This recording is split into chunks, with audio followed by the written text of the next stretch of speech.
That is how I found out that my dog was the one that was poisoning me. Yeah? So what exactly does the millimeter number on a lens do, and what does it mean? So that millimeter distance is going to be your focal length. And focal length is the distance between the optical center of the lens and the camera's sensor. Now there are a ton of optical differences when you change your length in lens, so let's hop through a few. Now the simplest way to think about focal length is to think of it in terms of expansion and compression.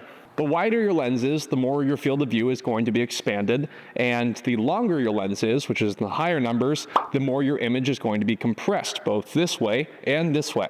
What you get is something called an angle of view at each focal length. What we have here is 24 millimeters, so you're going to get a very high focal angle. So we have our zoom lens right now, and it is at 24 millimeter, which is going to be the most expanded it can be on both the angle of view, which we have a pure view of the top of his head and the middle of his torso, and also how far away the background is going to look. That's because at this short focal length, you're going to get a wider view of the objects around you. Essentially, it is the least compressed it can be.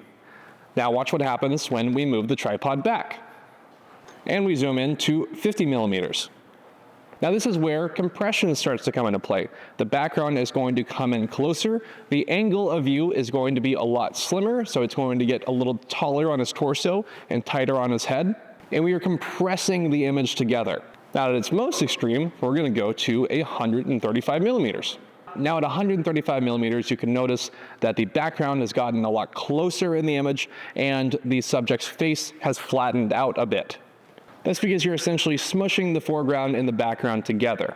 And this creates a super dramatic shot. Now, as you can see, the camera is pretty far away distance-wise from the subject, but since we have a very small angle of view, it's only going to capture here to here.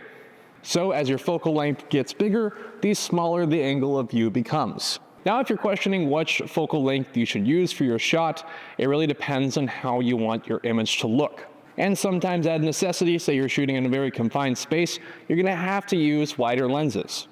50 millimeters is the closest resemblance to human vision. So if you're going to start at a neutral point, I'd start at 50 millimeters. Then depending on the context of your shot, if you want your subject to feel like they're in a big space, then go wider. And if you want your subject to feel condensed and tight, you go with a longer lens. But sometimes if you want to make your subjects look pretty, you go with a long lens. Doesn't Umberto look good? Oh, Umberto, no!